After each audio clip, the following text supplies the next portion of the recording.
Zach from Gravel Bike California here at the University of California, ready to take you up into the Berkeley Hills. Now, this place is well known for its vast amount of Nobel laureates and being the greatest public institution in the world, but is also special to me being my alma mater. Now, back then, I wasn't a crunchy groover, but I did appreciate how the university tied in with our state's history. I also enjoyed exploring all that it had to offer with its little niches and local flair, but not so much as on a bike at that time. Does that mean that there's not great dirt up here? The band's on the field! Let's roll.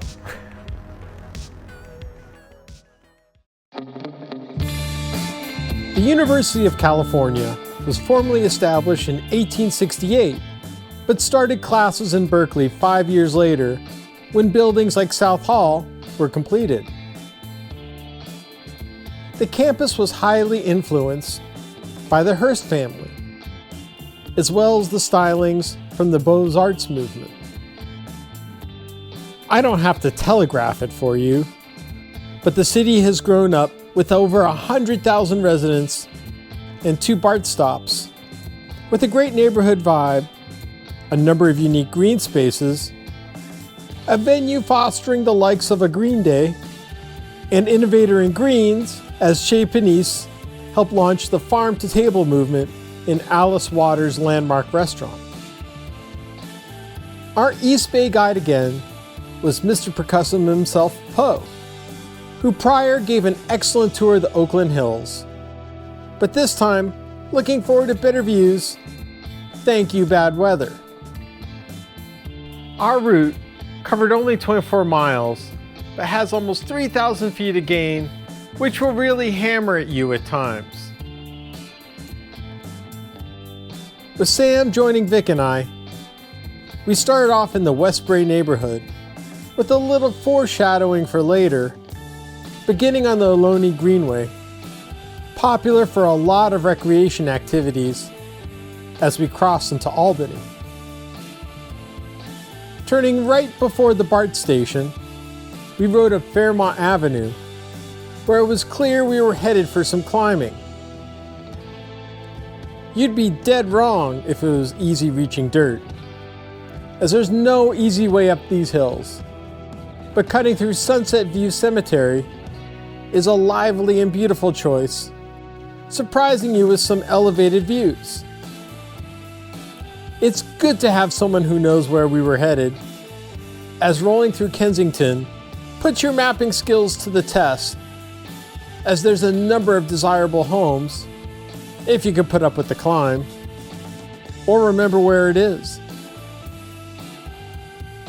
We started seeing some encouraging signs for dirt, as well as in the literal form, touching Grizzly Peak Boulevard briefly as we formally dipped into Tilden Park onto Central Park Boulevard. While the park has a number of attractions, we couldn't make them out at these speeds, as we hoped this climbing would yield some payoff as we found the right path, wiggling our way down onto the Wildcat Gulch Trail with a different type of tree cover, as well as water to cover your tires. It was only a half-mile sector, and you had to be aware of roots and whatnots, but still an excellent spot to get our dirt on, having no problems with the flow as it trended downward. On the exit, we stopped at one of the many fine facilities along the way, because you never know, as we were quickly on our way onto the closed off to traffic loop road, where we'd enjoy temporary shade.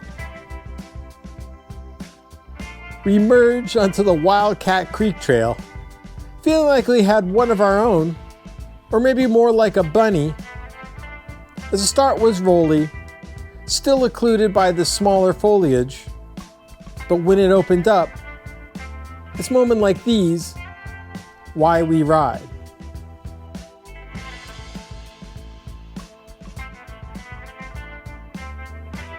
Of course, when things get dreamy, your plans get audible.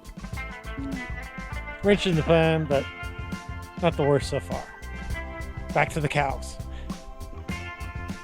But the good news, backtracking from the Havey Canyon Trail, was there was another option. Getting up to the ridge. While the 2-mile Conlon Trail was a shorter option, 2/3 of it are a grind. Sure, there were a couple of pitches to walk, and a good part was a calves workout, but there was so much goodness that speed didn't matter, and stopping was also a choice. I couldn't tell you if it took us 5 or 50 minutes.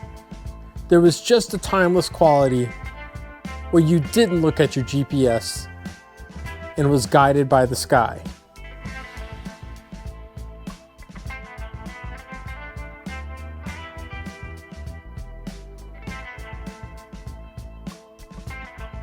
This is so pretty, we've run out of superlatives. I think we now have to start telling people this ride really sucks because it's just so good.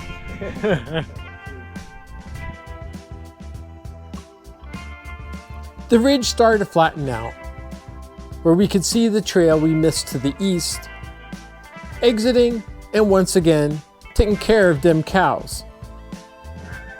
Just before the trail ends, there's a good reason to stop short, as we took in the views of the San Pablo Reservoir and the legendary Mount Diablo. But as we were returning to pavement on Nimitz Way, pro tip to Simon Says, when the more skilled unbuckles, and at all costs, make sure your camera isn't still running to catch the aftermath. Take 2. Every time.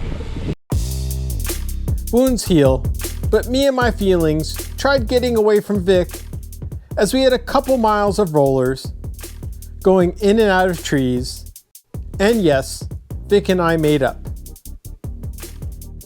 We successfully navigated the exit right to Inspiration Point, where we were inspired to stop and get knowledge drop Jurassic style. With a little backtracking on Wildcat Canyon Road, we turned onto the Seaview Trail, not knowing we had our toughest climb of the day.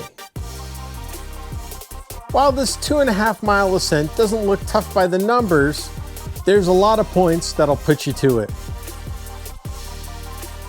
Your biggest foe was either the grade or the patches of rugged surfaces, as finding a flow was tough. And when you found some open space, the conditions seemed to improve, and even some downhill action.